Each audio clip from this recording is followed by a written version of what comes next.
Okay, so I have returned for part 4. This is Alex Will 64. How your mom and them doing? You know what I'm saying? Tell them I said what's up. If they physical or discarnate or they ain't of this world, you should still tell them I said what's up, what's going on. So this is the 4th part of what I am calling the Dream Genome Thesis. And just to repeat myself one more time, my thesis is that dreams are coded depictions of the genetic and quantum microbiological levels of our being. The main work, once again, that I'm dealing with is this Judy K. King's work, This Balls of Fire, Science of Life and Death, and which, is a sequel to her first book, the Isha Thesis. So, we're picking up where I left off in the 3rd video. And before I start, like I said, there's 3 more videos that you need to watch. So if you're coming across this one, I'm going to add the links of all the previous videos in the description of this video, so you'll have easier access of getting to the 3 previous ones. You know what I'm saying? Because I look out like that. You know what I'm saying? I look out for people like that. So continuing where we left off, because you can also download a PDF document. The Dream Genome Thesis PDF document is going to be in the description. It's going to be in. It's in actually every description section of each video, so you'll be able to download this. And you want to. I'll put out updates when I revise anything, because, like I said, this is ongoing research here, but I was compelled to put this out because I was, say it was something that just, it rang true for me. So, you know what I'm saying, it's just something to do for the time being. You know what I'm saying, with this whole coronavirus thing, kind of making limitations on what people can do and what they can't do. Not the actual disease or the illness or the pandemic, but all the fucking public changes and public shifts and public shifts in the public protocol of how things go. You know what I'm saying? So getting started where I left off here, which is page 10 of the document. So we're starting with the events of our physical world. Let me get my trusty pen here. The events of our physical world are condensed projections of the genetic and endocellular dream state. So when I say, again, endocellular, that means within the cell. So the events of our physical world, meaning how things happen, what is just the whole scenario of an event. The people in the event, the setting, the motif or the theme of it, all the props, like all the objects that are involved in the event, that whole thing. The events of our physical world are condensed projections of the genetic and endocellular dream state and are following the format of our dream events and varying levels of accuracy. So what I mean by that is just what I say. When I have the dream, and if you've been watching the previous 3 videos, you know that I've been recording my dreams since like January of this month faithfully. January of this year faithfully. So what I started to see was a lot of patterns, a lot of correlations, and a lot of similarities, obviously with the world outside of me, which is the external physical illusion, hologram, whatever you want to call it. So what I'm saying is that I can have a dream, or anybody can have the dream, that does not have to necessarily accurately be exactly what they dreamed about, but it has the same correlation and it has the same pattern in it. You know what I'm saying? Like I was saying in my the previous video, the 3rd part, I was saying that you can have a dream about a person who was dreaming about, and then the person that you actually deal with that matches that dream, they have some sort of similarity to them, that your dream used the face of that person in your dream to represent, this, new person that's, or the person that you actually meet up with or deal with 2 days after the dream, which the dream was trying to indicate to you, or was indicating to you. You know what I'm saying? So And what I mean by condensed projection is, like I was saying earlier in the previous videos, this hologram that you're looking at is an expanded version of something on the microscopic level.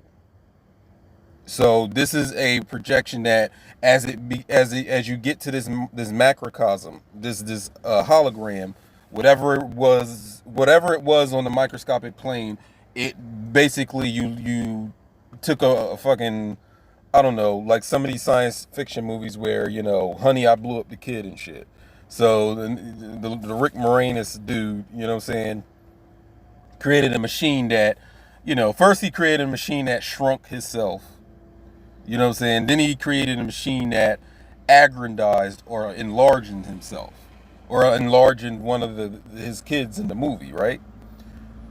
So as it gets larger and larger and larger, it takes on more mass, more density, more condensation. So as you go backwards into the microscopic realm, you are losing that mass and you're losing that density and you're losing that condensation. Because what I was trying to, I'm gonna stop saying try. I was explaining, because I'm trying to get out of that habit of saying I was trying or I was attempting. No, nigga, I was doing it. What was I saying? This is what I was doing. If the dream is telling, if the dream itself has some sort of physicality or some sort of recognizable physicality to it that you have in your physical dimension, right? And then if it's also displaying the same type of features that you get in quantum physics, then what you're looking at in a dream is some sort of midway point between a completely metaphysical existence and then a completely physical existence. So what I was saying, especially when you go back to the main thesis here, what I'm saying is that the dream is the midpoint between the projection and the holography. And the holography is microscopic and the projection is macroscopic. So if you don't know what it means when I'm talking about macroscope or macrocosm or this is what I'm saying, like microcosmic and macrocosmic. So you'd have to know like the universal law of correspondence, which says, as above, so below. That which is within is without. As it is above, so it is below. As it is in heaven, so it is on earth. So when they were talking about heaven and earth, what they were talking about was the microscopic quantum, quote unquote, quantum dimension or realm or world, and earth being the physical projection hologram dimension. That's what they were talking about, heaven and earth. So when you get the maxim or the proverb, as it is in heaven, so it is on earth, what we're looking at is one is correlated or is probably the cause of another. You know what I'm saying? So as something happens on the microcosm, the macrocosm follows suit. But when it follows suit, it does not mean it has to be exactly the same as what you're looking at on the microcosm. Because things get corrupted when you're projecting it outward into, physicality. You know what I'm saying? That's what I'm talking about. Or that's what I'm saying about, heaven and earth and what it means when the dream world is predicting things that are going to happen in the physical. You know what I'm saying? Because I'm not the only one out here who has dreams that, 2 days or 1 day later, something happens in the dream, in the physical realm. So what is that ultimately telling us? You know what I'm saying? One must be the cause of another. Because we can sit here and correlate them all day, but what is the cause of the physical realm? What keeps it running? What is it basing its formats and architecture off of? The way that it's built, the way things happen to you, the sequence that things happen to you, the type of people that come into your life. Why did this person come and that person didn't? Why did you have sex with that chick and not her? And this other chick? What's determining that? That's what I'm getting at. So if you was paying attention to your dreams and you was able to decode them, you would see why is that happening and why didn't that happen? You know what I'm saying? Or why you experienced it that way and didn't experience it this other way. What's determining that? You know what I'm saying? If a physical event occurs that was prophesied in a dream, it can either happen exactly as it did in the dream, like I was saying, or only be identical in principle or theme native to the dream. So as long as the theme is what stays the same, as far as what exactly happens, sometimes it doesn't exactly happen as it does in a dream, but the theme and the pattern stays the same. You see what I'm saying? So again, I can have a dream about a woman, and then another woman 2 days later does the same thing as the woman in my dream did. You see what I'm saying? For example, I can have a dream about small people with diamond-shaped heads talking to me about something, but then 2 days later, I discover a class online about the crystalline nature and composition of virus particles. So the dream is indicating something that is going to occur in our physical illusion of chronological time or chronological order of events. You see what I'm saying? So when I had this dream about these short, small dwarf people who had, or these two dwarfs who had the head shape of a diamond or had like a crystalline type of head, the shit sounds crazy. You know what I'm saying? Like, what the fuck would that even mean? What does that mean? Because I'm a person where my dreams was like, I can probably count how many nightmares I probably had on maybe like one hand or a couple of my hands, right? I only got a couple of hands, that's what I'm saying. But as far as dreams that were just fucking confusing, I have those all the time. Like, what the fuck are you trying to sell me? Like, some people like will tell you that your ancestors are speaking to you in a dream. So now I'm like, what is y'all trying to say?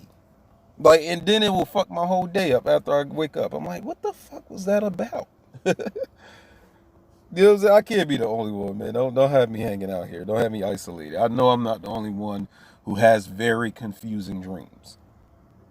Or they were confusing at a time, before I came across this, understanding of them.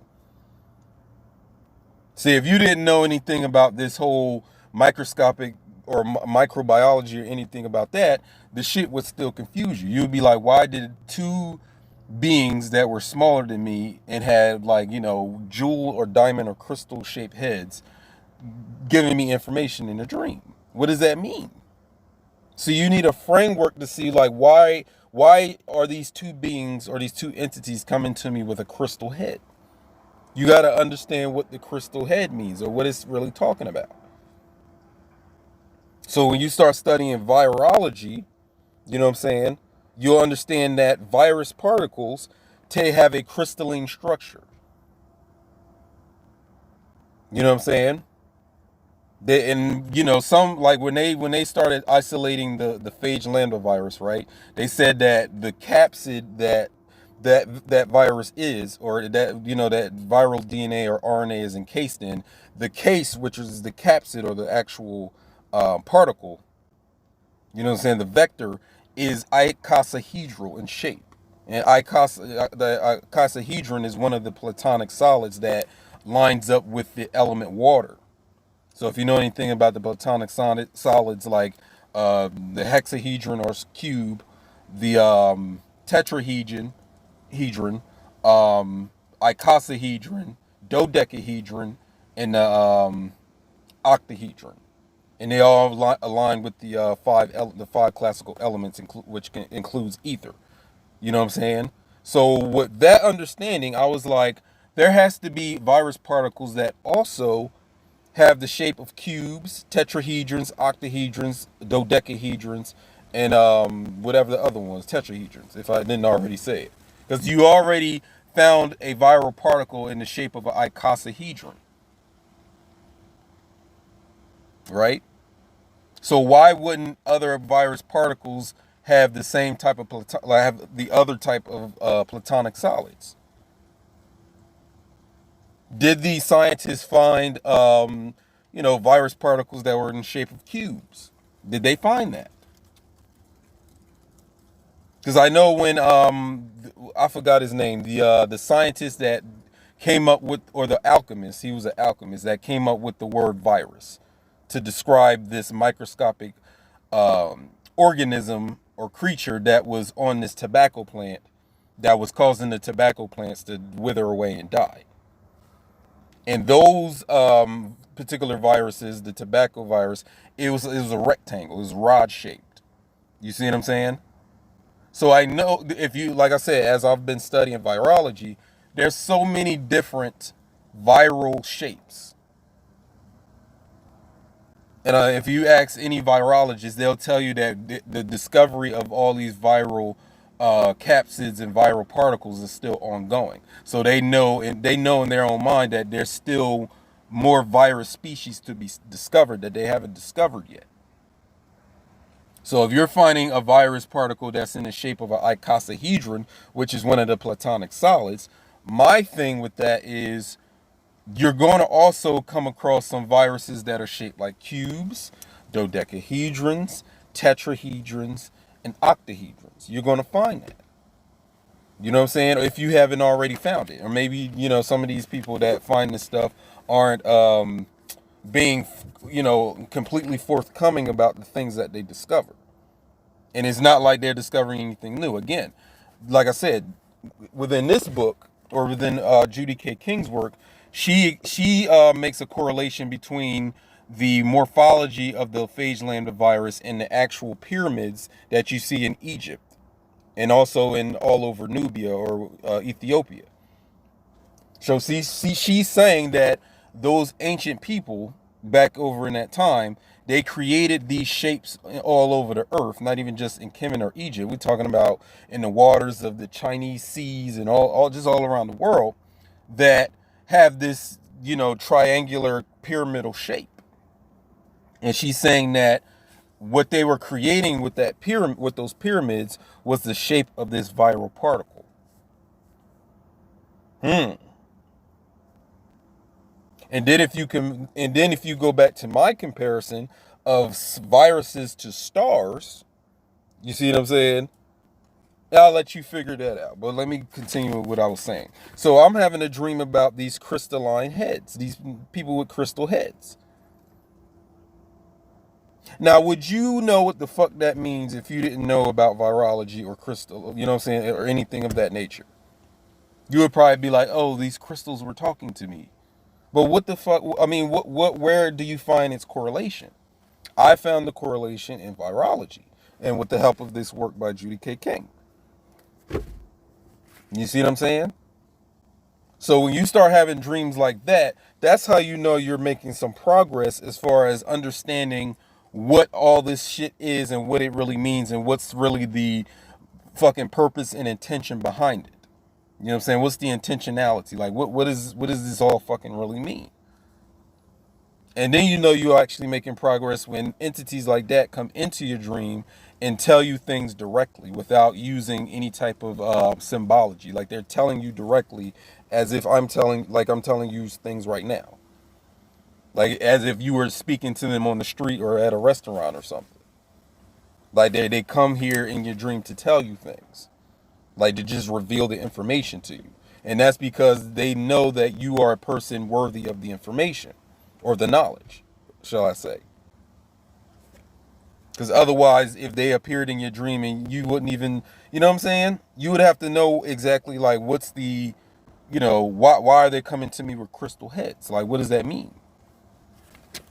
So again, that dream that I had is these viruses talking to me in the dream. So what does that imply? It implies that the virus has some sort of, if I didn't already know, it has some intelligence to it. It has some sort of sentience. It has a mind attached to it.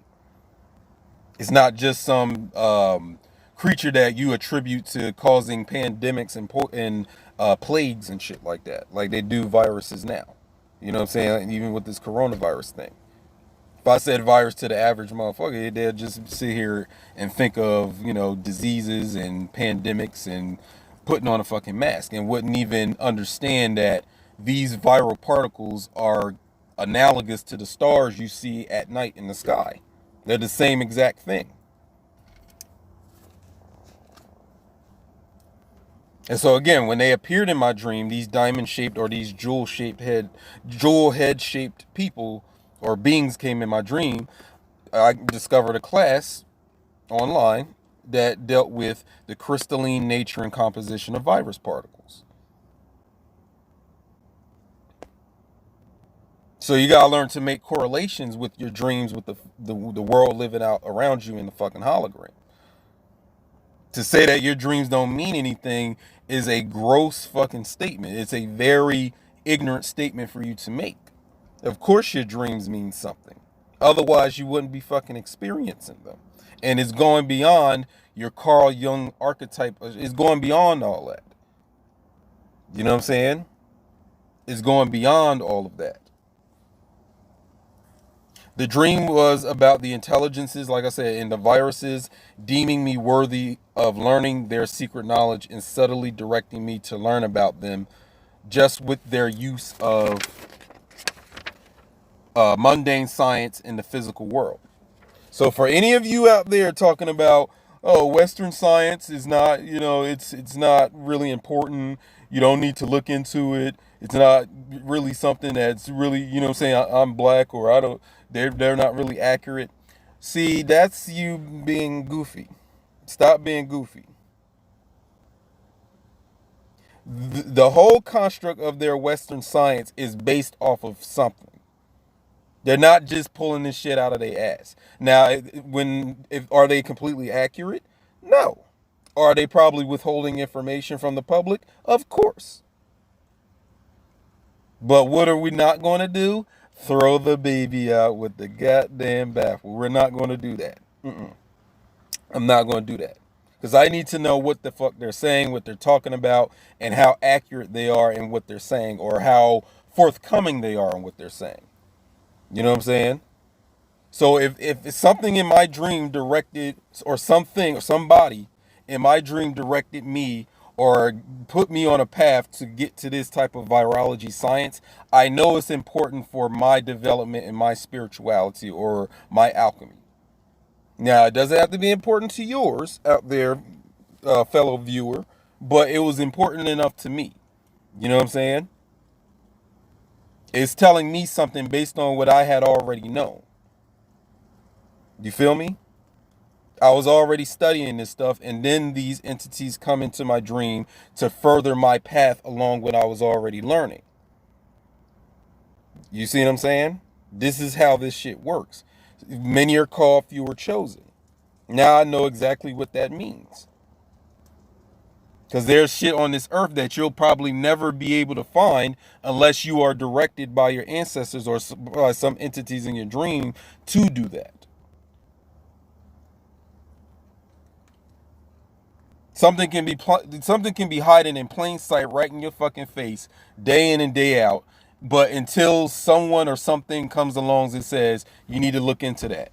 Then once you look into it, it's like a fucking revelation. It's like a big fucking, you get way enlightened by this thing that was in your fucking vicinity or in your cipher the whole damn time, or within your reach the whole damn time. So if I'm being directed to something in Western science, it doesn't mean that the Western science is the shit to do. It's telling me that there's something to be discovered and learned in this subject of Western science. And then if you decipher what they're actually talking about or what they're actually saying, then you're scoring big now. You know what I'm saying? Because even when I read this book here, I don't sit here and read it just like how she wants me to read it, or how she's written, or what she's saying in it. I'm using a different perspective than what she's writing, so I can sit here and really delve depthically into what she's talking about.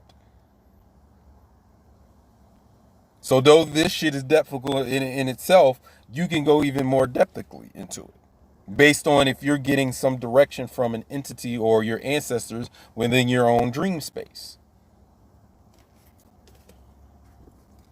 So, like, for example, I'm reading this white woman's shit with an African mind. If you want to use the word African or black or indigenous mind or whatever. Because again, I may not have anything, I may not have like access to anything else but this at first. You know what I'm saying? This was within my reach of getting. I got this shit for free from the author. It was within my reach. But what I'm saying is that when I got to it, and now that I have it, I can interpret what she's saying from an African or black or indigenous perspective, not from a white person's perspective. You know what I'm saying? Or a Western science perspective. So don't let people out here tell you that, the Western science is bullshit, it's completely bullshit, or there's nothing. No. See what they're saying. See if you can get something out of it.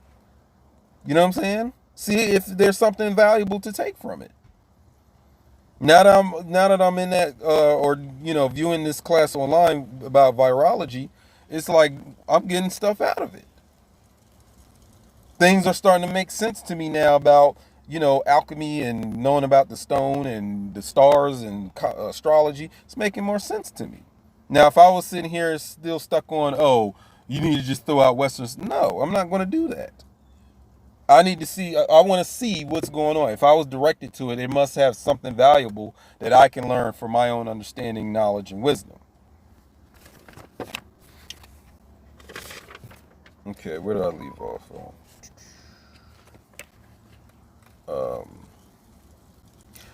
So to repeat the last thing I said the dream that I had with the crystal-headed people was about the intelligences in the viruses deeming me worthy of learning their secret knowledge and subtly directing me to learn about them just with the use of the mundane science in the physical world.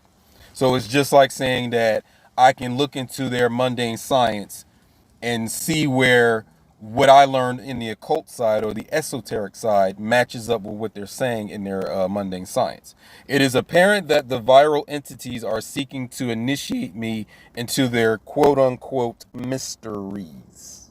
You know what I'm saying? That's the word y'all like to use, mysteries. You know what I'm saying?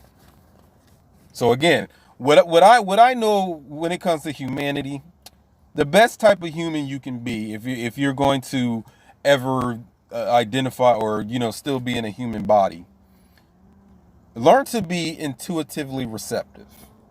Your receptivity is the most important thing to your ancestors and to the entities and deities on the other side of things in the metaphysical. Show them that you have like a propensity for receptivity. Like you are open to learn what they want to show you and teach you and relate to you and bestow upon you. Because a lot of reasons why people ain't getting that type of knowledge or information that I'm getting, so the knowledge that is being given to me is because they're not receptive to it. They're not open to it. They may have some sort of belief about things, and it's preventing these entities from coming to them to give them this shit. You know what I'm saying? Because they'll keep this shit in the dark from anybody that they want to. Everybody in this bitch has ancestors, so they will keep information from you that they know that you're not ready to receive. I'm not just going to give you something that you ain't fucking worthy of having. You know what I'm saying? That's why initiation was all about choosing the best of the best, or choosing the ones who are worthy to, or prepared and duly and truly prepared to go through the process of initiation. You don't just let anybody to fuck in the fucking initiation. That's not how it works. You know what I'm saying? You don't just choose any old body. You have to look at, is this motherfucker worthy of what we have to give him or what we have to give her? Are they ready for it? Because humans keep thinking that they have the power and they don't. You are just a vessel in this bitch. Literally. So if there's anything that would truly humble you, is the fact that there are you have ancestors and you have other entities that know this shit in and out. And you would do well to humble yourself to it so that you can learn what they have to give. So what is going on in the master cell of my body is happening 1 to 2 days in advance to what is to happen in the physical realm hologram projection. This is why I have been telling people lately to record their dreams. So like I said, this year, especially in 2020, I'm imploring you to go do your dream work. Record them. See if you find what I find. Because you can't come across my thesis and try to, pick it apart and nitpick it and critique it to a fact. Well, you tell me what you think your dreams is about and what it's really made of and the reason why you're dreaming. You know what I'm saying? Because that doesn't necessarily mean that my thesis is all the way right. It just means that I have proof also to back up what I'm saying. You know what I mean? So if my thesis is not sound to you or it doesn't resonate with you, then I dare you to come up with something to explain what all this dream shit is. Because as a consultant, as an astrologer, as a person that people have been coming to me to um, to get help interpreting their dreams. I'm like, yo, this is something that will help people if this is something that I can put to words and put it in a language that people can understand. You know what I'm saying? Because people want to know what the fuck their dreams is about. Like, what is it really telling them? Why did I just dream about a purple monster with yellow freckles? Like, you know what I'm saying? What was that about? What is it? Purple monster with yellow freckles? What does that mean?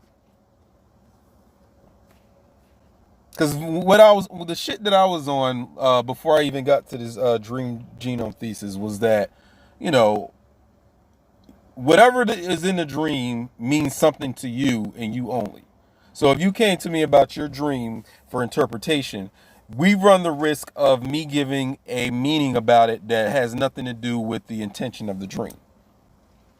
So this is why I was against, and still am in a lot of ways, like going online and going to these, new age websites with their interpretations of what the dream things in your dream mean. Like dogs, spaceship is in your dream, a sign, a tree, a certain color, jewels, jewel-headed people. Like if I went on there and they told me what it is, I'd probably get a fucking um a misinterpretation of what it really means in my dream. So what does it mean in my dream? I don't know. Like they're giving you like a universal or even just a erroneous meaning to what these dream symbols are. So what does it really mean when? Because this is a dream I once had. What does it really mean when you go in your backyard on your back porch, and you have these woods, and then you start seeing wolves with yellow eyes come out of the woods? What does that mean?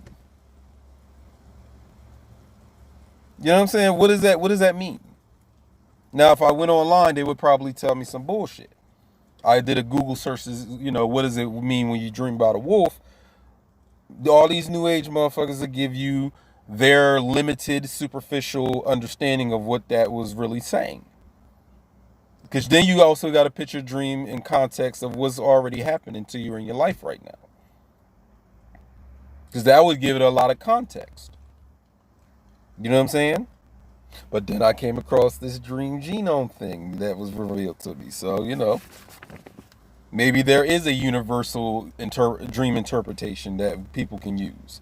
So whether I'm all the way here in Iowa, you're in New Jersey, or you're in somewhere in Africa or Asia or China or somewhere, it's like, yo, we all got the same thesis, or not thesis, we all got the same way of interpreting. We can not interpretate, shit. We can interpret our dreams using this dream genome thesis. And knowing that the dream is telling you what's going on within this confines of your cell. So additionally, Judy K. King reveals in her various works that viruses are our ancestors who transmit complex viral traits to the host cell, such as eukaryotic nucleus, innate and adaptive immune system, cartilage and bones, DNA repair techniques, skin, dermal glands, milk, the placenta, reading and writing, hierarchical organization, waking and sleeping cycles, religious and occult symbolism, etc., etc. So what am I saying? I'm saying that the virus is where these viruses is where we're getting everything in our fucking physical world from. They have invented everything out here. Everything that you see in your earthly existence is based on a viral invention. So the true geniuses are the viruses. Yeah, they are the true geniuses out here. Think about it. The black woman, right, who's supposed to be the, saying the first human being, I guess, the first being to walk the earth, right? Who gave her a placenta? Did she give herself a placenta? Did the human give herself a placenta? Or was there these microscopic organisms that designed her to have a placenta? And then if you go study virology like I've done online, I give you a source of where you can get that in the PDF. The guy is sitting here telling you that they found viral activity within the placenta. A woman would not have a placenta without the viruses there to invent one. So the viruses give the DNA and RNA information to the cell to make them do what they want the cells to do, which is create a fucking placenta. What else? They've created everything that we are and everything that we do.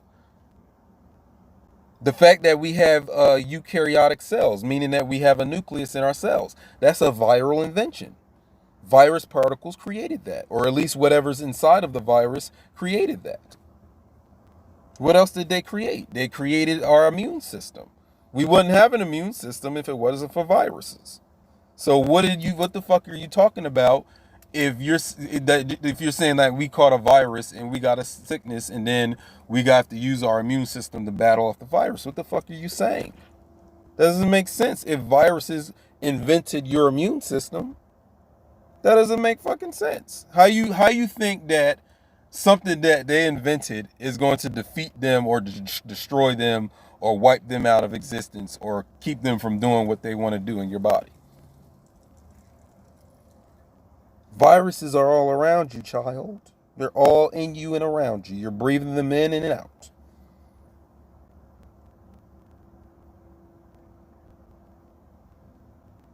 You've gotten the wrong idea, or I don't know if it's you, but most people have gotten the wrong idea about what the virus actually is and what it actually does. So if you're sitting here attributing viruses to poison by calling it the word virus, which is Latin for poison, you have only probably dealt with a small section of what these viruses actually do, or with these living stones, or what these microscopic stars actually do. You need to go beyond what they're doing as far as a pandemic or diseases is concerned.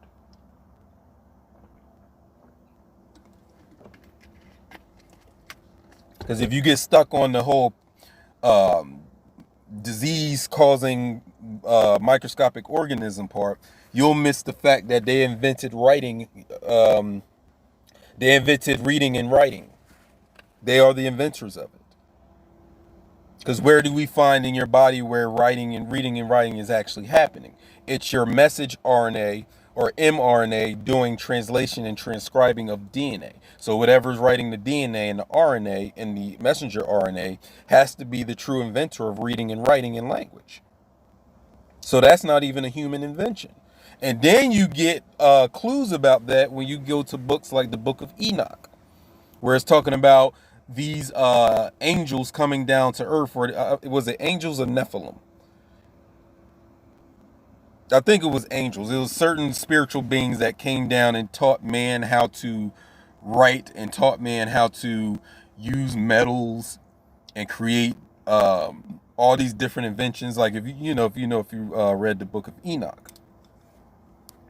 So what they were really fucking talking about was these viral entities, these microscopic entities, teaching man or these multicellular organisms how to do shit. Just like if I was in a dream and these entities with diamond-shaped heads or jewel-shaped or crystal-shaped heads telling me what they want me to know and how to do it. So now we give a practicality and a reality to this thing that has been written in the book. That is only reserved for motherfuckers that's, thinking that this shit is just religious. No, these virus entities invented this whole entire fucking thing. Everything about you, a virus created. It gave the writing up for you to have it. The fact that you have a skeletal system, that you have a skeleton in your body, is the design and the invention of viruses. They give the DNA information to the cell. So, for example, when it's time for your human body to upgrade into another type of thing, it's the virus that enters your cells and re-engineers the DNA within your nucleus of your cells. Do you see how that works? So now it gives context to all these times where this world has tried to, or at least within the past century, where they tried to demonize a virus. What if the virus was entering our body to upgrade us into a new creature?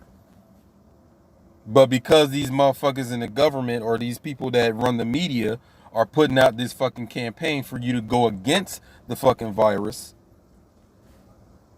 You see where I'm going with that?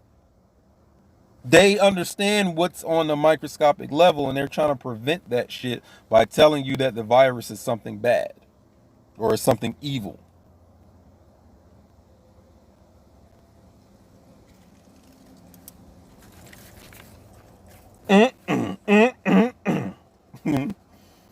And then in this book, she shows you, Judy K. King, she shows, let me show you the part of the book that's very interesting, among a lot of different interesting things in the book.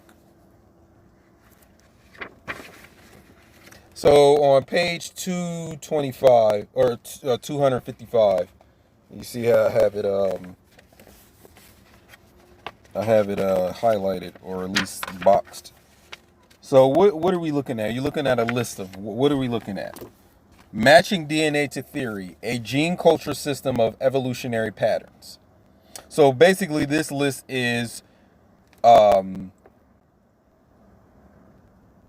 the DNA level, or on the microscopic level, the thing that all the actions, all the procedures, all the activity on the microscopic level can be directly correlated to the things that humans do on the earth. So, for example, I just said the invention of writing, printing, and computers, or language or whatever, that comes from DNA transcription and replication. So let's say you have a dream about writing, printing, computers, and doing something in language or any of those things. What are you actually looking at?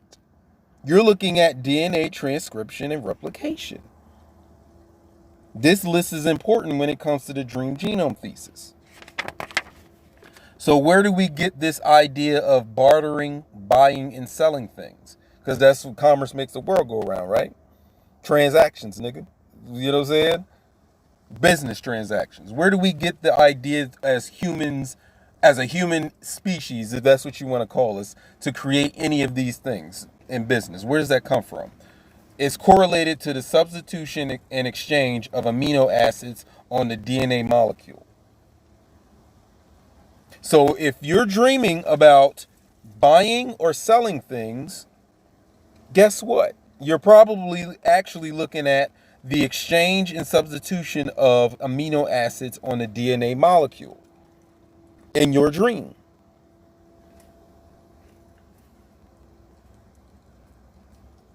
What else?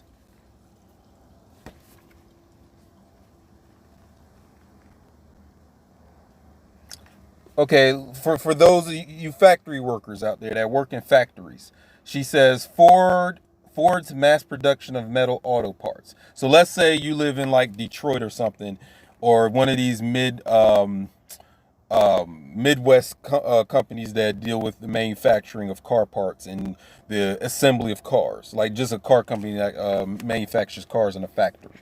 Where does that idea come from where humans create factories where they can assemble whole vehicles? This car that I'm in, I'm driving a Ford. You know what I'm saying? That's interesting. So where does that idea come from?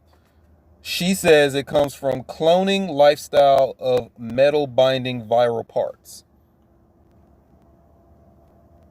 Did you know that virus particles have metallic proteins or metallic atoms and molecules that create the capsid that they are contained in? So especially this phage lambda virus, it has a metal coat. It's metallic. The fucking virus is metal. Is microscopic metal. So when humans deal with metal, it's because we're following the pattern that viruses have established. They are the true inventors and creators of you and I in this whole fucking world. They created the motherfucking projection. Or at least whatever's inside, or whatever is the intelligence that is moving these viruses around, created this whole thing.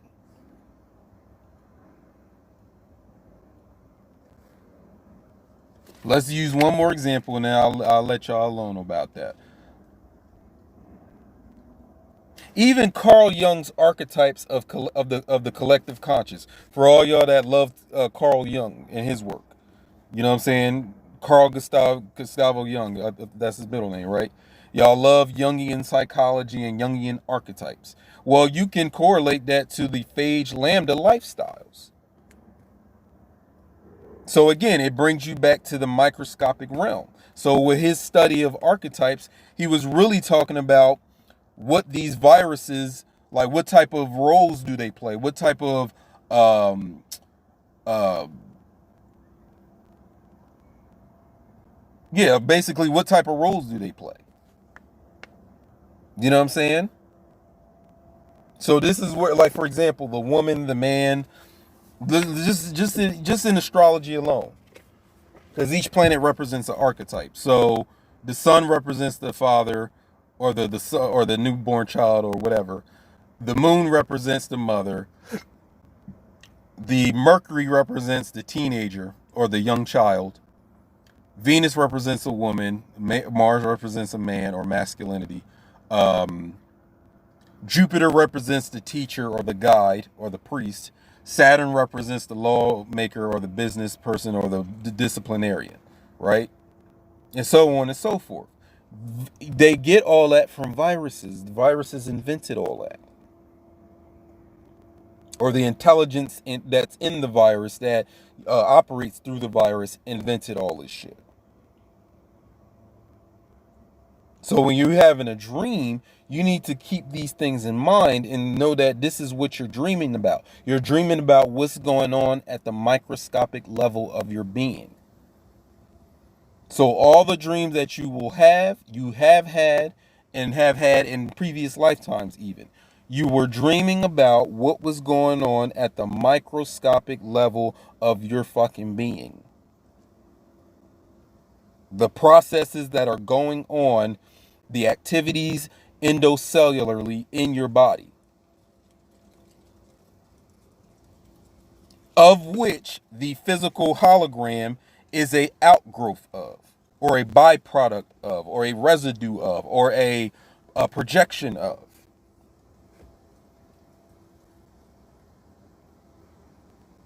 Meaning the dream has precedence over the physical realm.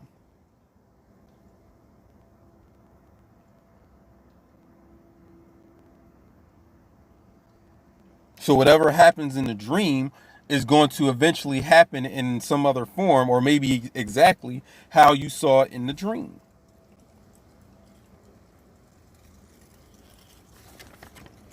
And then if these entities are talking to you directly,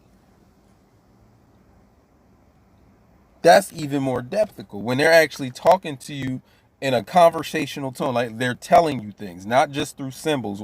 They're having a fucking dialogue with you in the dream. There's plenty of dreams where I had where I'm just like a person in a classroom. I'm just a student and I'm being taught or being told things in my dream.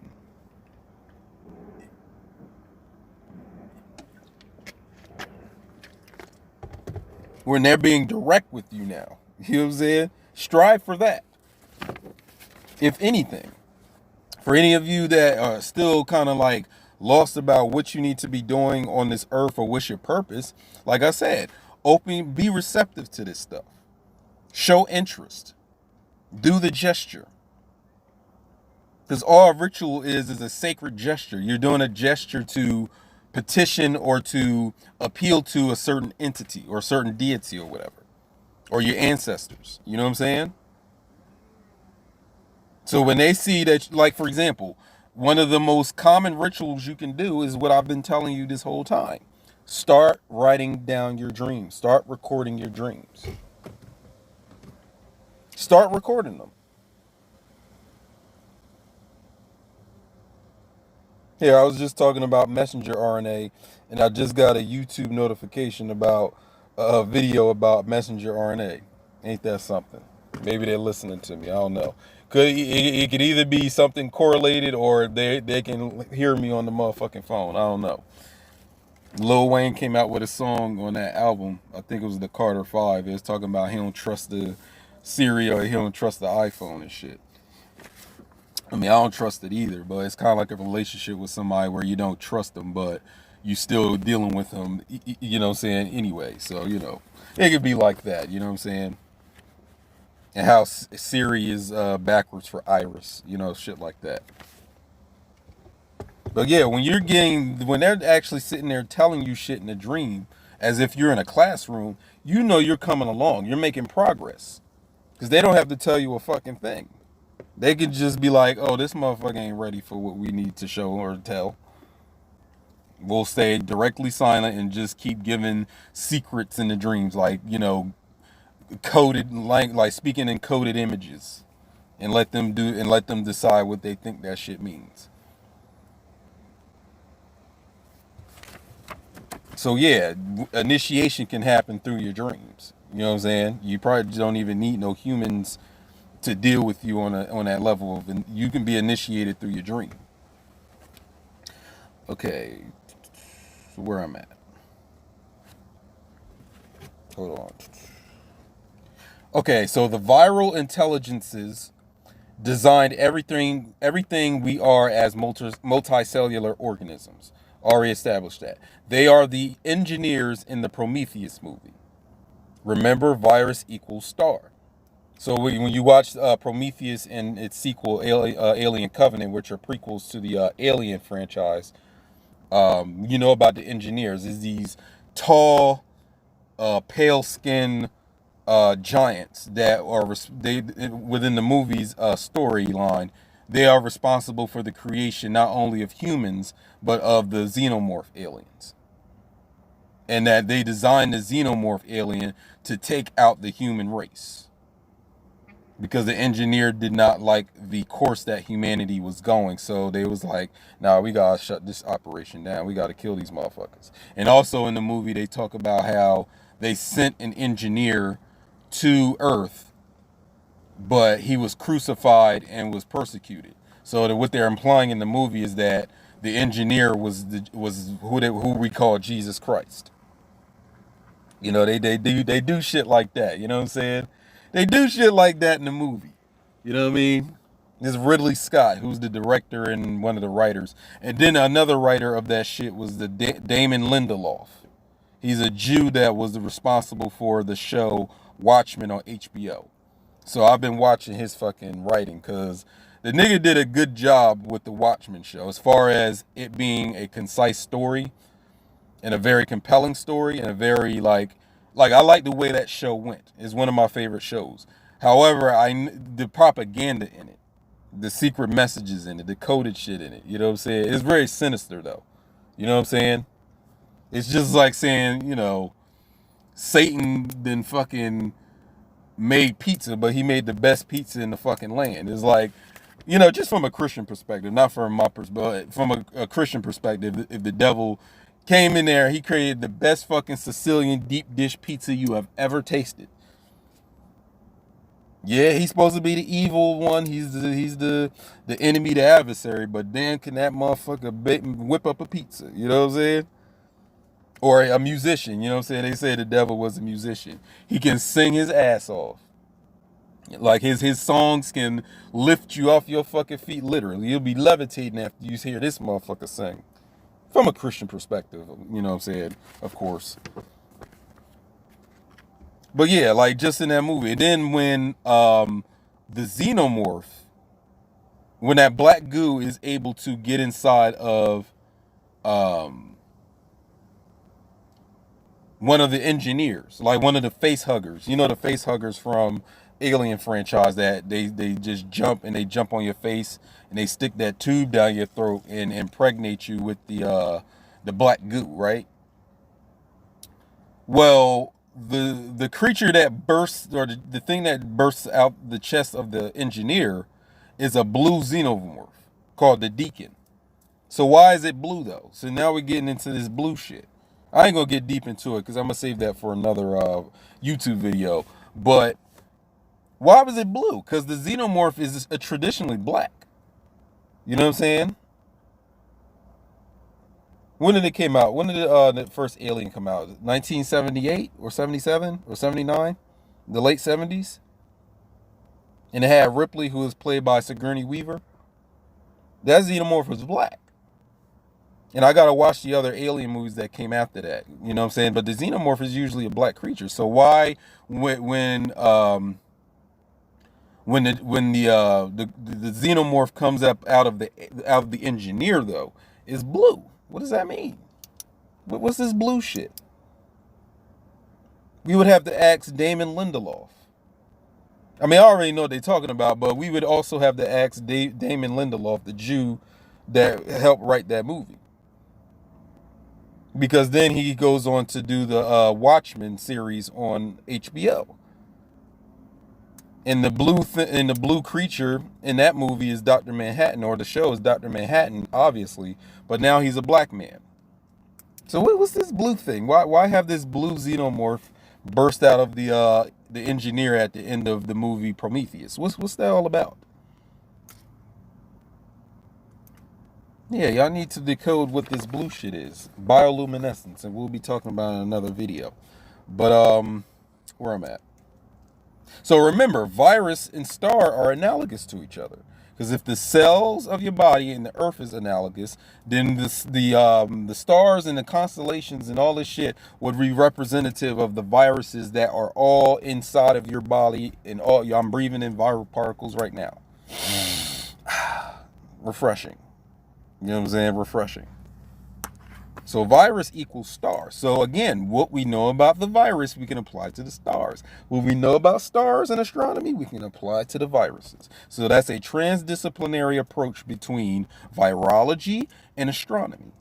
We're seeing the pattern. I even had a post on my Instagram talking about how, just like how stars give off either metal material through a supernova, or at least the atoms of metals, so too does the viruses, the microscopic viral particles, give off metallic proteins, or have metallic atoms that make up their composition. So that right there ties them together right there. And then when you learn about the word influenza, which is Italian for influenza, which means influence, where these people knew at that time that you catching any type of disease was a part of the influenza. Influenza was just how the stars affected life here on Earth. That's all influenza meant. Then it started getting attributed to sicknesses, and then it started getting attributed to a particular strand of virus. So now there's a flu season, that we have here, excuse me, in at least the western part of the world. That's influenza. Influenza simply means influence. The stars or viruses up in the sky influencing things on Earth, and then also the microscopic organisms known as viruses influencing the human race or whatever other organism here on this Earth. They designed everything here. They wrote this shit. This is their story.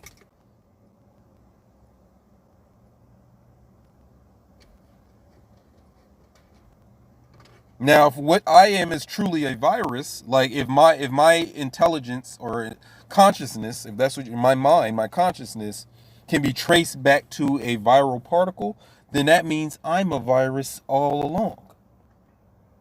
And that's what I'm moving, or that's what I'm striving to return to or become. So this is going beyond thinking that you are the brain or you are the mind. You know what I'm saying? You're the brain of this human suit that you're wearing. We're going beyond the brain. You know what I'm saying? Your brain is not you. It's the system used to create for the holographic projection.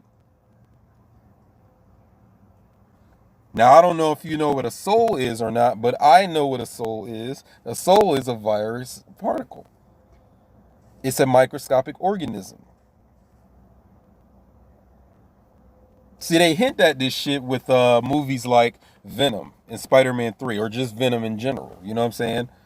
This meteor crashing to Earth and this black substance spilling out, having an intelligence, and then when it gets into a host or a body, it controls the host, or it can speak to the host. It can direct the host.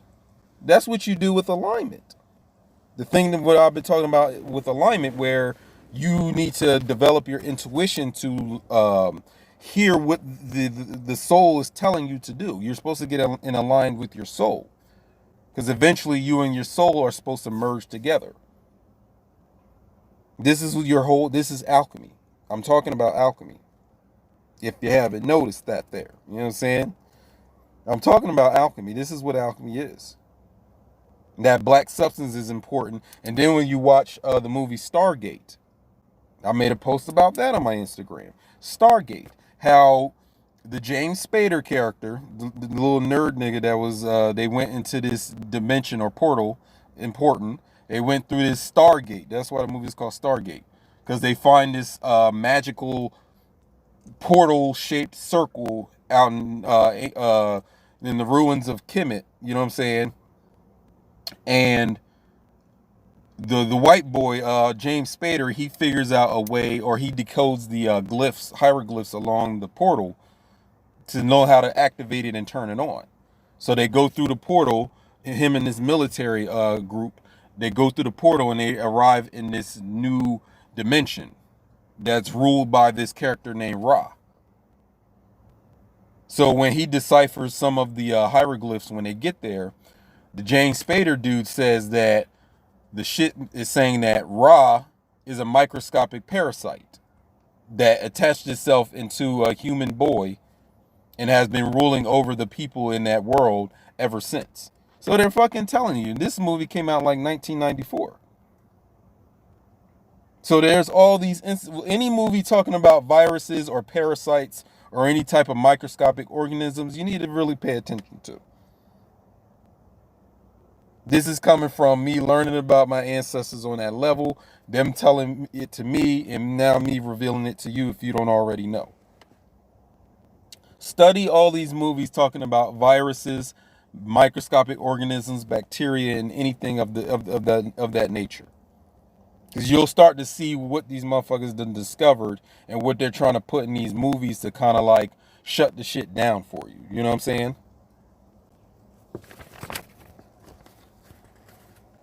You know how people say they are from Sirius or the Pleiades system? You know that Zachariah Stitching shit, right?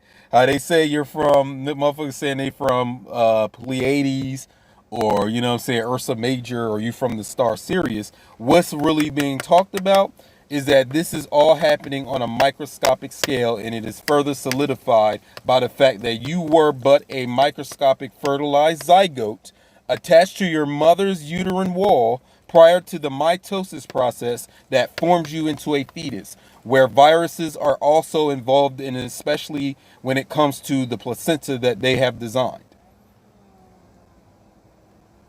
You see what I'm saying? Is it becoming clear to you? Like, is it clarifying and shit? Tongue marination time.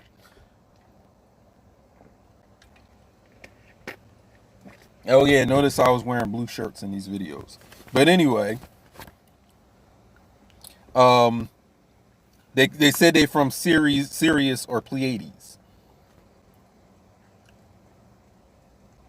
So again, if viruses and stars are analogous, and I've proven that they are, what you're really saying is that viruses design you, or you are in fact that virus. You're that soul.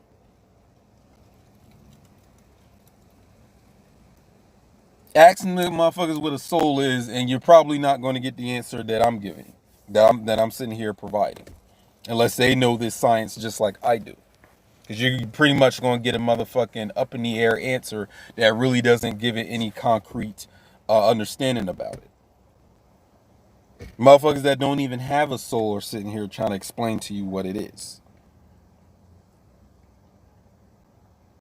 Now, for those scientists that have discovered this shit, again, they are only fucking putting them in movies and TV shows and whatever other media as science fiction. But again, when you study alchemy and you study it from a microbiological perspective, everything comes into focus about what the fucking soul is. Because the alchemy deals with the microscopic world. It deals with these viruses. It is the philosopher's stone. It is the lapis lazuli. Blue, baby. Lazuli. Blue, baby. Lapis lazuli. Blue stone. Bioluminescence. Mix it all together, my niggas. Now you understand why they keep having villains and characters in these movies, you know what I'm saying, right now, or TV shows that are blue. You know what I'm saying? You just got to go to alchemy. They're giving you alchemy back to you. So if you don't know alchemy, you don't know what the fuck they're talking about in these movies. Even with the Alien prequels, you know what I'm saying, with Prometheus and Alien Covenant.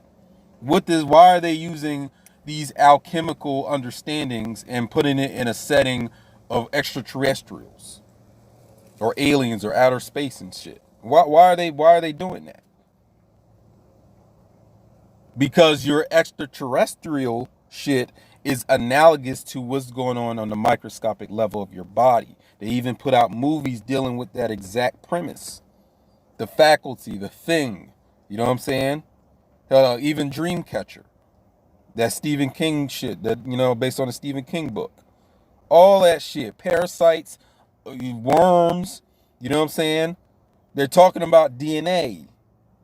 You know what I'm saying? They're talking about alchemy.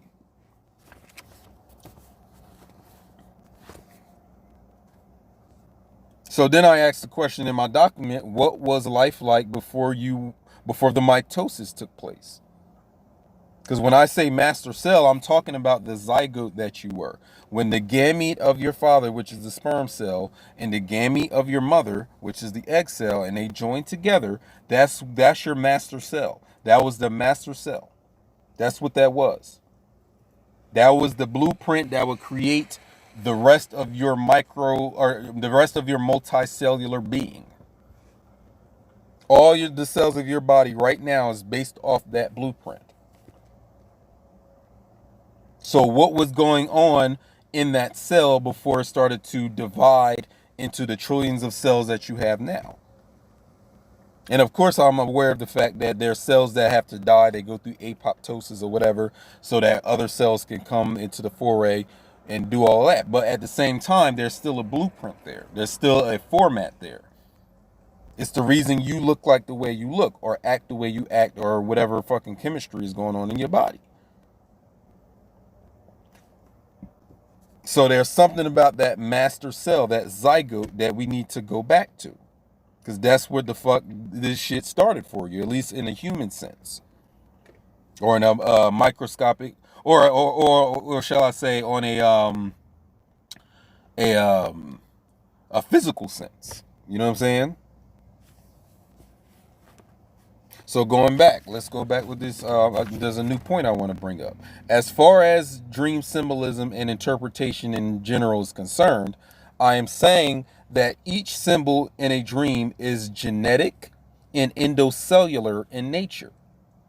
Animals, colors, places, glyphs, actions taken, etc., they may all match up to something genetic and endocellular, just like how the huge hand I had in the dream was symbolic of the RNA polymerase from a virus entering my master cell. So y'all motherfuckers in church talking about hand of God. You motherfuckers in the Masonic temple is talking about the lion's paw. What are you really talking about? What does that really mean? Because in Freemasonry, they'll say that, the lion's paw is one of the, beams of light coming down from the sun that lifts up a fallen humanity. That takes a man that's on a dead level and lift them up to a living perpendicular. What the fuck are they talking about?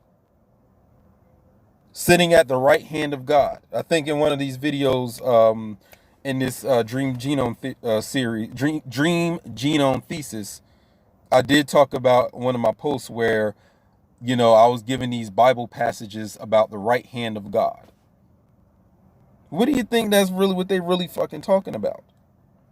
And then there's hermetic illustrations of a hand coming down from the clouds, or a hand coming out of a cloud, or coming out of something. It's the hand of God, and it controls every. What do you think they're really telling you in these with all this shit, the lion's paw and shit? What do you think that really means?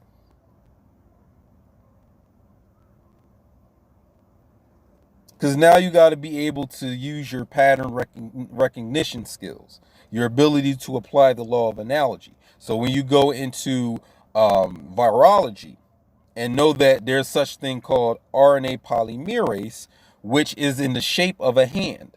It's a protein that has the shape of a hand. It has fingers, a palm, and a thumb, and it edits DNA. Just like how the scientists in these laboratories right now are using their hands or their fucking machines to operate and engineer people or creatures' DNA. So it's the hand of God that does your DNA restoration or DNA editing that turns you into the new thing or the new species or the God man or the God woman or the, you know what I'm saying, whatever you want to call it. I had a dream about that. Why would a fucking hand reach into this fucking large ass hand about the size of a fucking minivan, just grab it, like just force its way and claw its way into a room? And then all this ocean water comes with the hand. What is that really? You talking about melanin and you talking about the RNA polymerase protein. That's the right hand of God. That's the lion's paw that lifts up a dead level humanity to a living perpendicular God or deity. So I'm saying all the animals you can dream about, all the colors you can dream about, all the places, glyphs, and actions taken within the dream, all that, it can be matched up with something happening on the microscopic level of your being. That's what your dream is telling you. That's what's going on. So therefore, studying genetics and microbiology, which are indeed children of alchemy, because alchemy is the mother of all sciences, will improve a person's dream interpretation ability. In fact, there have been medieval alchemists that have stated that the illustrations in alchemy will appear in an alchemist's dreams if he or she is actively doing the alchemical work. So me having a dream about that hand, which is also you'll find in some alchemical illustrations, is fucking proof of me doing the alchemy. So the alchemy illustrations are depictions of genetic and microbiological and endocellular activity. My God.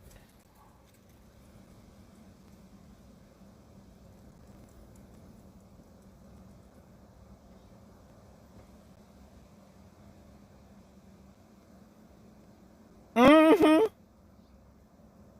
Mm-hmm.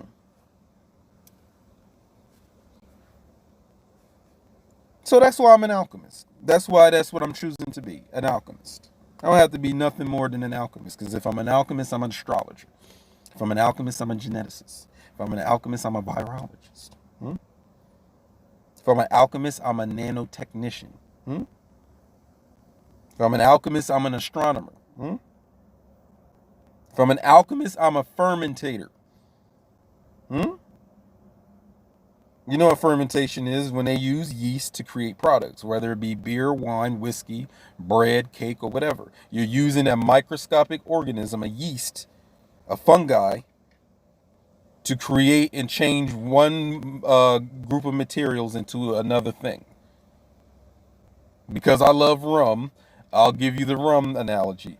When they take the sugar and they boil the sugar cane out in Jamaica somewhere, they have this big ass vat or tank of molasses. That's why a lot of sugar companies in Jamaica, or a lot of sugar companies in the world, are also rum distillers, because they're taking that boiled down sugar cane, that's molasses, and then they're mixing it with water, and then they pour in the yeast, a special strain of yeast, right? The yeast goes in and eats the water and the molasses. As it's eating it, it is then shitting out or excreting alcohol. So there's something within the yeast cell that is converting the molecular and atomic structures of the water and the molasses into alcohol, ethanol, alcohol. That same fermentation process is what's happening in you right now with your mitochondria.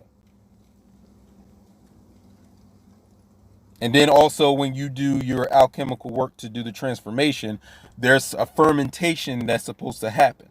So you know how you get drunk when you drink the alcohol and you have experiences, like you have an altered state of mind. I mean, I've drinking alcohol and had spiritual experiences or revelations. You know what I'm saying? Like one revelation I had, I was at my brother's house, and I was drunk. You know what I'm saying? I got drunk that night. Not too drunk, but drunk enough. And he had got me onto that shit. What's that shit called? That tequila. I forgot. I think it's 1800 tequila. So, everybody at the shit was drinking that. Was having a good ass time. Then I, laid down on the couch, and I just had this revelation, because I was already studying my ancestors. But then I was like, yo, I wouldn't be shit without my ancestors, especially the Christ ones. You know what I'm saying? And then I passed out. So don't think that someone drinking alcohol is something bad or whatever. Because it's just like if motherfuckers is out here doing shrooms and taking mescaline. I'm not here to shit on it or hate on it, but you don't really need to do it if you know how to use your body to create the same fucking effect. So when you're taking these drugs or these substances, what you're doing is going outside yourself to create the effect that these drugs are imitating. Because you, like I said, you naturally produce fucking DMT when you sleep, when you die, and when you're born. So to go outside yourself and take some fucking DMT is like, you know what I'm saying, you go on the artificial route. You know what I'm saying? So if there was no DMT around, how the fuck would you get it? How would you have a DMT experience? You know what I'm saying? You would need to know the knowledge of using your internal self or your internal facilities or faculties to create that DMT effect within yourself without having to take a drug or an outside item. But sometimes you are directed by your ancestors to deal with those outside items. So again, it's not all one way and all another way. It's it's a mixture of these things. You know what I'm saying? Because you will be, if you are listening to your ancestors and they're trying to get to you or speak to you, again, they'll direct you to do things based on the level you're on. You feel me? They'll direct you to things based on the level that you're on. So let me just reiterate this shit. Therefore, studying genetics and microbiology, pal, which are children of alchemy, will improve a person's dream interpretation ability. So there's still more genetics and microbiology and even virology that I need to know, that I'm going to study, that I'm going to, absorb so I can know exactly what I need to know. You know what I'm saying? Because you got to understand, like when you wake up from a dream, some of that shit is very hazy. But at least if you got the gist of the dream, you can be able to move from there. Because like I said, I literally saw in my dream one person on my left, or one dwarf on my left, one dwarf on my right, and they had crystal heads and they were speaking to me. They was just like this talking to me because I'm taller than them. So they was up like this, telling me stuff. So again, if you can, like I said, you can start studying microbiology and anything on the microscopic realm right now, so that you can now be able to start the process of interpreting what your dream is about based on my dream genome thesis.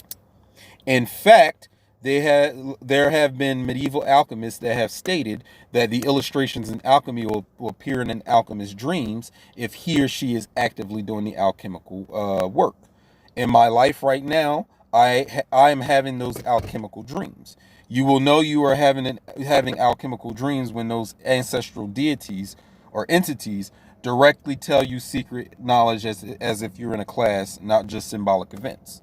So you'll start seeing shit that's why it's good to also get into alchemy and study those all those illustrations that you get. You know what I'm saying? Just do a Google search. Just put in alchemical art or alchemy art or alchemical illustration or something. Just put in alchemy art. Then go to images section and just look at it. Just look at it. Because that's a sacred symbolic gesture. That's showing your ancestors and the entities in the metaphysical realms that you want to learn alchemy. Because if you're watching this right now, this is a part of your path. This is a part of your journey in alchemy. So you're not seeing this just to see it. You are seeing this because you need to see it, because it's on your path to see it. This is why I'm out here talking about it.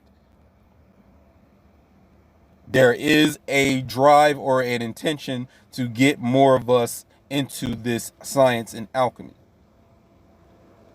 So your ancestors, if they know that you are a person that can do it, like you're a person that's willing and you are aware enough and smart enough, or not smart enough, but just knowledgeable enough of this stuff, they will send you on a path to become that messenger for them. You become their prophet. So just think about what you know about prophets and fucking false prophets and all that shit. Like, who sent you to come speak to us? Like, who is sending me or prompting me to come speak to you right now as you're watching this video? Start asking niggas that, you know what I'm saying? Start asking them. And pay attention to the fucking answer you get. Because I'm telling you right now, my ancestors that are on the microscope, that dwell and operate in the microscopic dimension or a microscopic realm, they sent me here to speak to you.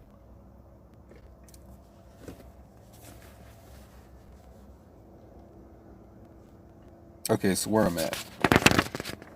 Okay, so now my next point. Now we're going to get into Hollywood and the film industry, or where they make movies and TV shows and shit like that.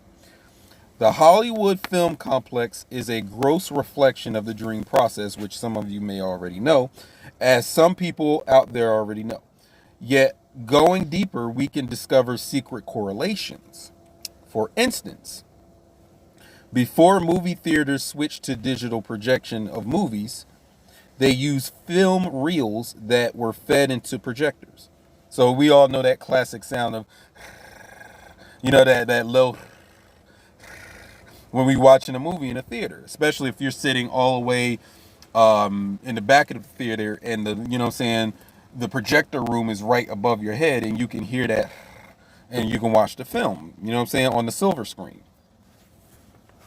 Those projectors beamed a light through a printed film to create the illusion of a motion picture as the film runs through the sprockets. And the sprockets are just the the gears within the projector that, feed the film all throughout the projector. So it passes through the light beam and then it projects onto the screen, the silver screen in the movie theater. That analog film stock, and film stock is the actual film, the celluloid film that is fed through a projector, or that when you get like traditional cameras, you're making film. You know what I'm saying? So when you use a traditional camera, whether it's a camcorder, it's a video camera, or if it's a still camera that takes stills, before you just had to feed like a film thing into it, right? The actual object. Nowadays, you just use like a chip or a card, like SD card for it. You know what I'm saying? But back in the day, if you old enough and you had to put like a film stock or a film cartridge into the camera, and then as you take pictures, it takes the image and it burns or imprints the image onto the film. So if you're a person that has a dark room, you're like a traditional photographer, you would then take that film and go to a dark room. You would use all these chemicals to bring that picture onto like a piece of film paper, like a sheet of paper, and then you would hang it up to dry. I'm pretty sure you've seen movies where they do that traditional photography. But then after that, people started, just going to like the Rite Aids and these stores where you just take the film out of the camera and you give it to the film development people, or the photo film development people at the store, and then you come back, they'll let you know that your pictures have been, created. You know what I'm saying? They print the pictures out for you. So nowadays, you just have a camera where you can just put a chip in. Even if it's a video camcorder, you can just put the chip in and record onto the chip, and it becomes a digital file. So things have gone from analog to digital. So now you can just do this shit in the comfort of your own home if you have a computer, or you just have a printer. Motherfucker, you can just, if you're taking pictures with your phone, and now they have printers that are wireless.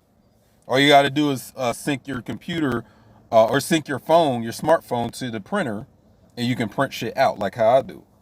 So you don't even need wires anymore for this shit. This shit is all digital and Wi-Fi now. When it used to be analog, and you needed chemicals, and you needed to go through the process of drying the picture out in a dark room, and having it, the picture and stills develop like that. And it's a very lost art. You know what I'm saying? I hope to learn that shit one day. But getting back to what I'm saying. Okay, so that analog film stock is referred to as celluloid. As I was saying earlier, an early film stock was made of cellulose nitrate. So here's this word celluloid. Each frame on the film, so each individual box in that film stock, is considerably smaller, as you know, than the giant image projected onto the silver screen in the movie theater, indicating a microcosm macrocosm relationship between the celluloid square frames of the film stock. It could be in 38 or 35 millimeter, Super 8, or whatever size that you can get it in. So it's indicating a microcosm macrocosm relationship between the celluloid frames of the film stock and the large projection. This same relationship exists between the microbial cell with its endocellular activity and the genetic activity, the dream encoding that activity, and the physical plane / matrix that is a reflection of that dream. So let's translate it to other terms. The film stock is the cells, while the silver screen is the projection of the physical realm. It's following the same correlated activity, the same pattern. So if you look at how the entire movie theater experience works when you're in the theater, you're the audience and you're watching a projection onto a screen. It's two-dimensional though. But what has happened in recent decades? They have increasingly did what? Make 3D movies. And you put on the special glasses that you get before you get in the movie theater, and now you can watch the movie 3D. For example, one of my favorite movies to watch on IMAX 3D was Avatar. Now, I'm not sitting here, like I said, I know it's another fucking Pocahontas and Dances with Wolves and Fern Gully.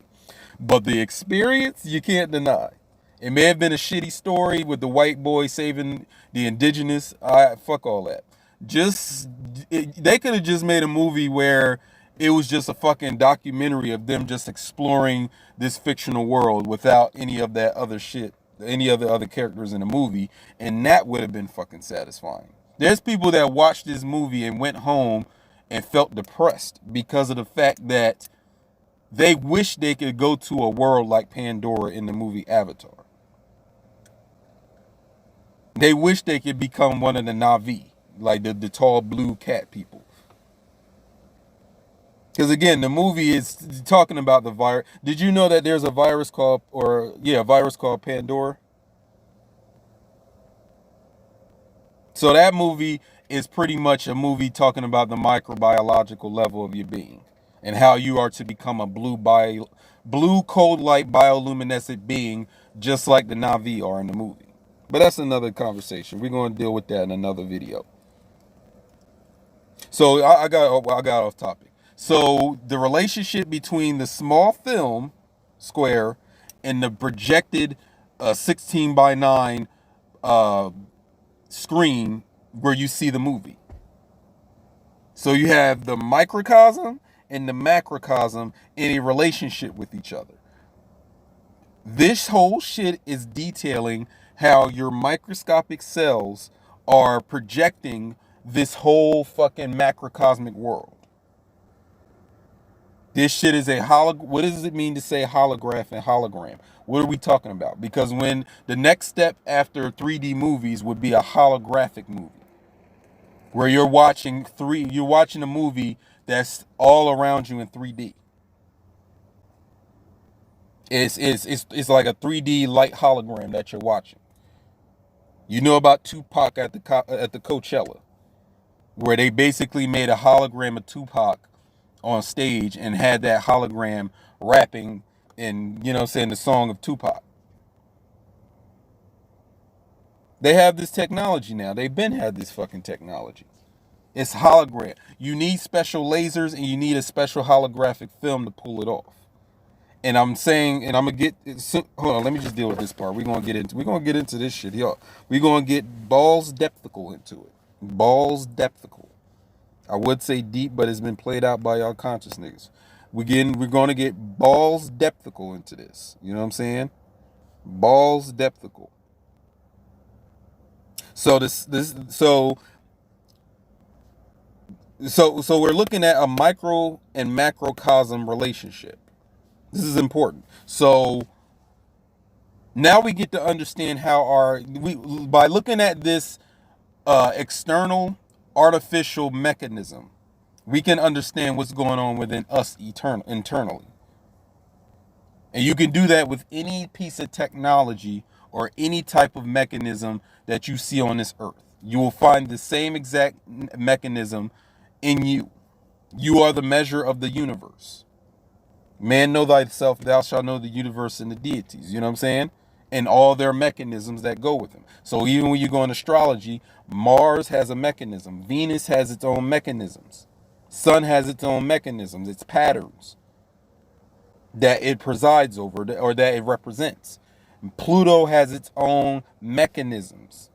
Neptune has its own mechanisms. The signs of the zodiac: Pisces, Gemini, Leo, Cancer. These all have their own energy patterns, their own mechanisms that are within you that you then project outside of you in the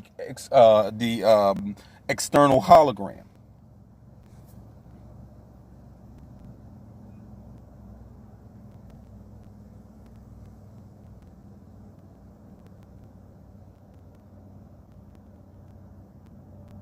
Why would you call film celluloid?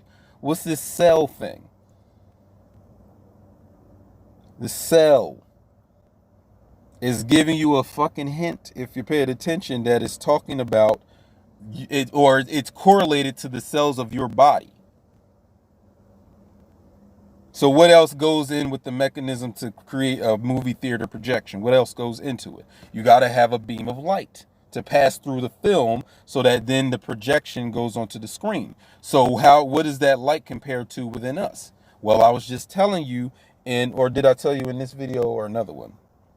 I may not have, did I talk about it? DNA radioactivity and UV light and all these different radiations from your DNA and then from the proteins that make it up.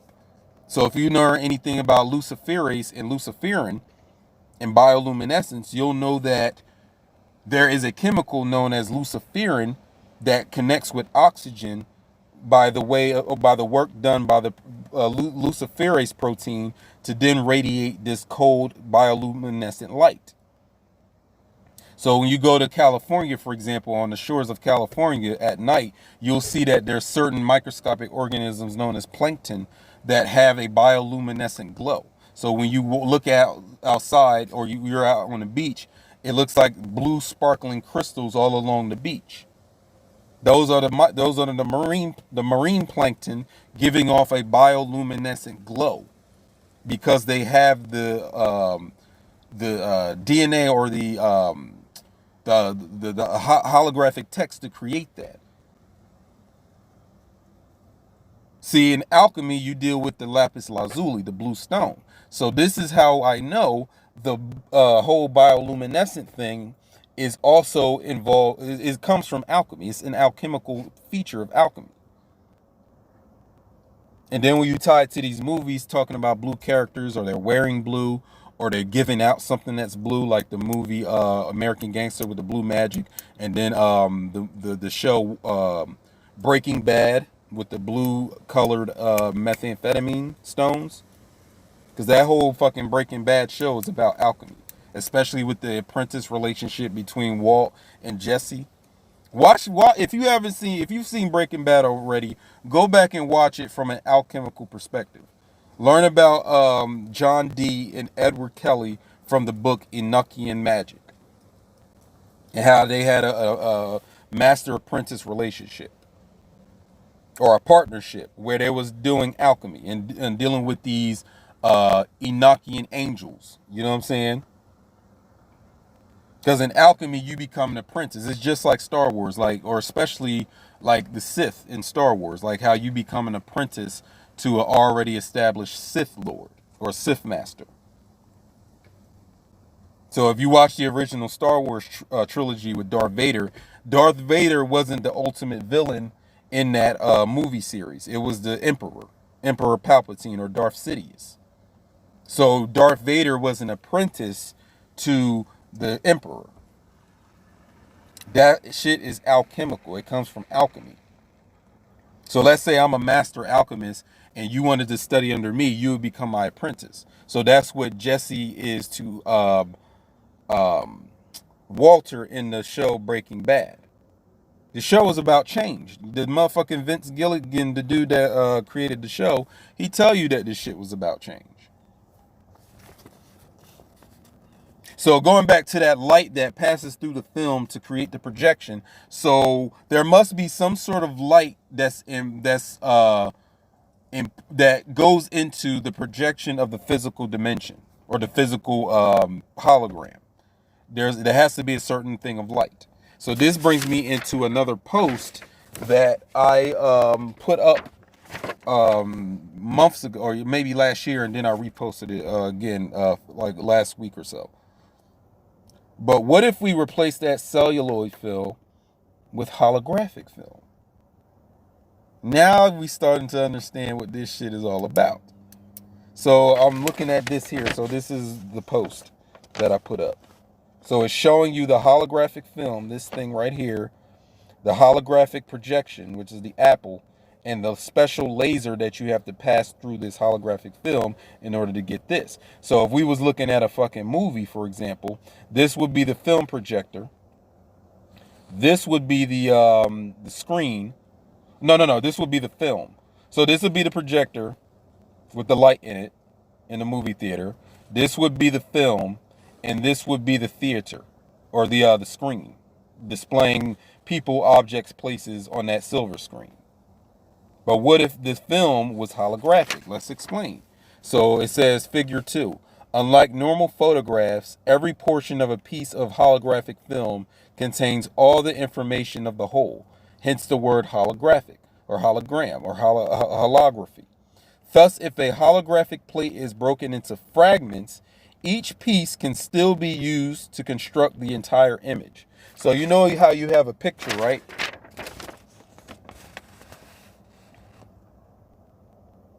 You see this? This is the picture. We're dealing with the hologram, or the holographic film. So what's being explained here is, if you had regular film stock, right, and you pass light through it, you're only going to get, it only works when you pass a complete light through the complete frame of the fucking film, the film stock. So if you shine a light on half of it, you're only going to get half of the theater, half of the movie on one half of the screen. You wouldn't get the other half of the screen because you're not shining a light through the entire picture. But when you're dealing with holographic film, you can pass a light through any part of the holographic film, and you will still get whatever's imprinted in the film. So you can put the light only in the corner of the holographic film. You put it on the bottom corner. You can put it in the center here. You can put it over here, and you would still get the hologram projected outward. Doesn't matter where in the hologram, or where in the holographic film you're shining the light. This is important because what it is, the mechanism of that is what your melanin is doing, is what the ether is doing. Holographic film is a simulacrum, which is an imitation of something natural and real, ether. Now, what if you had a morsel of experiential awareness of this ether, and then that awareness started to expand? It wouldn't just be an apple encoded in the darkness, now would it? It would be every single thing. As the container of all the information of the whole omniverse, past, present, and future, ether, which is also called melanin, occultism, or occultum, oleum vivum, which means living oil, or prima materia that you know about in alchemy, is the most valuable substance with much to learn and much potential to realize its cosmological and quantum and biogenetic holography. Now, you see how a thing like holographic film can efficiently symbolize spirituality in this new eon we're in. From the holographs or hieroglyphs inscribed in the ether on a two-dimensional level, we get the holographically projected emanation we call the physical world, the matrix. And all you have to do is meditate, align, and spiritually communicate strategically with your ancestors. That's what I was trying to say. And then one of the books that I get this from is The Holographic Universe by Michael Talbot. So this shit right here, this whole thing, you know what I'm saying? Did you get you a snack yet? While we was doing this video, go make sure you bring your snacks too. We're not about to keep giving you snack breaks. You know what I'm saying? Get your snack and bring your ass back. You know what I mean? See, when I start getting up into doing like lectures and stuff, I'm gonna make sure I take care of y'all that come to the lecture. You know what I'm saying? Because I never seen anybody bring nigga drinks. They may have brought rum or some sort of alcohol, but I'm talking about like real nigga drink. Because they think you're supposed to bring like spirulina shakes and all this woke food. If you wanna reach motherfuckers, you gotta feed them the way they like to be fed at least at first. Now, you say you got fried chicken, and then you say you got Hennessy in that bitch, you'll have a turnout. You'll have people come through. For all you niggas that want to reach a lot of people. facilitate what they like. Have some Coronas, have some wine coolers and shit. You know what I'm saying? Have that available. Now, if you're doing this shit at a hotel or something, you may be restricted on what you could do. But that's why we gotta have, those venues that we can control. That you ain't gotta worry about that. You know what I'm saying? But I'll make sure I'm gonna have nigga drinks and all types of things that the people that I want to reach, the things that they like. You know what I'm saying? Like, have stuff there at the lecture that people like to indulge in, because you can get their ear faster when you're feeding them something that they enjoy. You know what I'm saying? Niggas like Hennessy, they like Alizé. You know what I'm saying? They like Coronas. I like Red Stripe. You know what I'm saying? If you have Red Stripe beer, you know what I'm saying, at your shit, I'm likely to attend. Like, if you're giving it out for free, I'm likely to come through to see what you're saying. At least I'm there to see. If I don't like the shit, I'm taking, you know what I'm saying, at least 6 of the beers home with me and say at least I got there with my beers and shit. But, you know what I'm saying, just practice that, you know what I'm saying? Because that's what I'm going to do. But getting back into what I'm saying here, the melanin, the shit that y'all calling, that's the holographic film. It's a holographic, and it has holographic text in it. It has microscopic holographic energy information or text that you call genetics within that melanin. So now we're even going beyond the molecules of shit now. We're going beyond genetic or DNA molecule. We're going beyond that.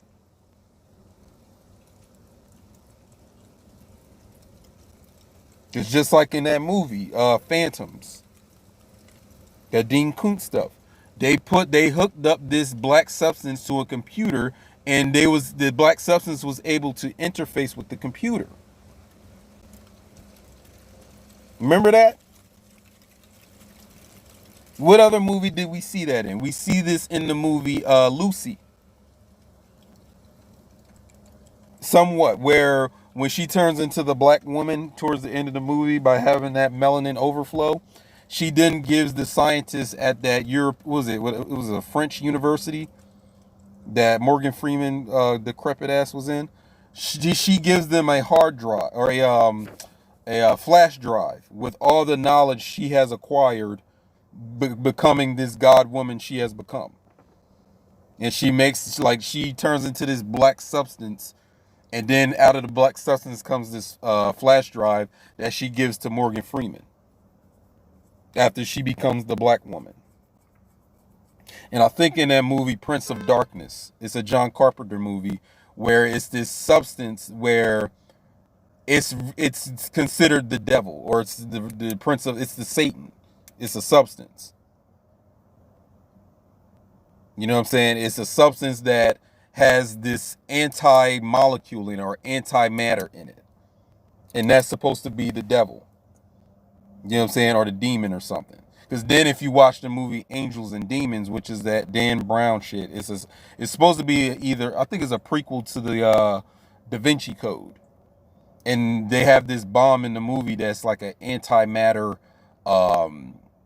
it's made of antimatter.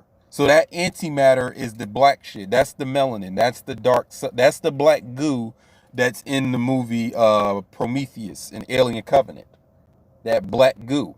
Because I've already told you in previous videos that black goo contains microscopic nanoparticles that are highly intelligent and are involved in the evolutionary or genetic process of creating creatures. And it's responsible for creating the xenomorphs in those movies. So that when you get a hold of some holographic film, that's the mechanism of using holographic film to create projections, or 3D projections, or 3D holograms, is analogous to how melanin actually works. So what you're looking at is projections from melanin, projections from the black substance, projections out of the prima materia. What else is in the prima materia? The living stones, or the virus particles, the intelligent highly intelligent virus particles, the highly knowledgeable wisdom and understanding, the supreme knowledge of those virus particles are controlling this entire thing. And this book with Judy K. King, she goes into how the phage lambda virus, and I know there's other viruses, but this one in particular is the one that is the uh, progenitor or the creator of all this shit out here. Because she says that the lambda virus, or the, you know what I'm saying? Yeah, the lambda virus, the phage virus, is the LUCA, which is the last universal common ancestor. So our ancestors are microscopic in nature. That's where you're going when you go through the process of transmutation at that level. You're going into the microscopic realm. That microscopic realm is the pathway or the midway point between the physical projection and the world of the metaphysical realm and dealing with higher planes of existence. It's through the microscopic realm that you then get your fucking hologram projection out here. It's through this substance, the melanin or the black goo or the prima materia, that creates this whole thing. And there is a certain special type of light that is used so that when you put that radiation through it, you get all this shit out here. So go watch the movie Phantoms. Go watch the movie Prince of Darkness. Go watch the movie Lucy. Go watch the movie Alien Covenant and Prometheus.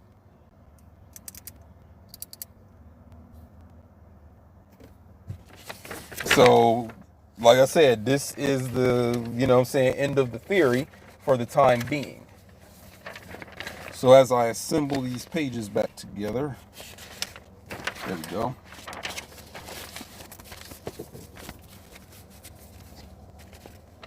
So that is the totality right now of my dream genome thesis. So again, stating it one more time, my thesis is that dreams are coded depictions of the genetic and quantum microbiological levels of our being. Each person being entity in the dream represents a specified gene sequence or protein type within the cells of the body.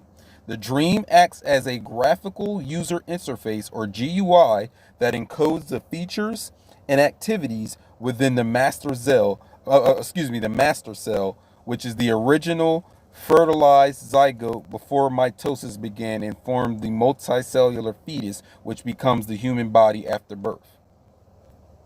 So that is the you know what I'm saying, that's my thesis for the time being. There's other features that I need to add into this thesis, so this is going to be expanded as time goes along in the recent time that I'm going to be doing this in. Or like within a few weeks, let's say that. So what else do I need to say?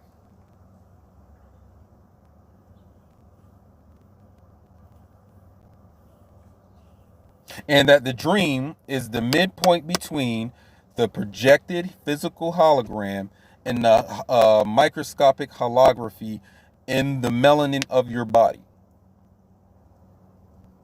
That black substance, that prima materia, that oleum vivum, that contagium vivum fluidum, that contagious living fluid, living oil.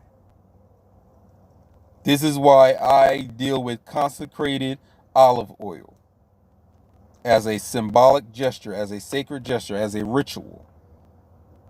Right on the forehead, buddy.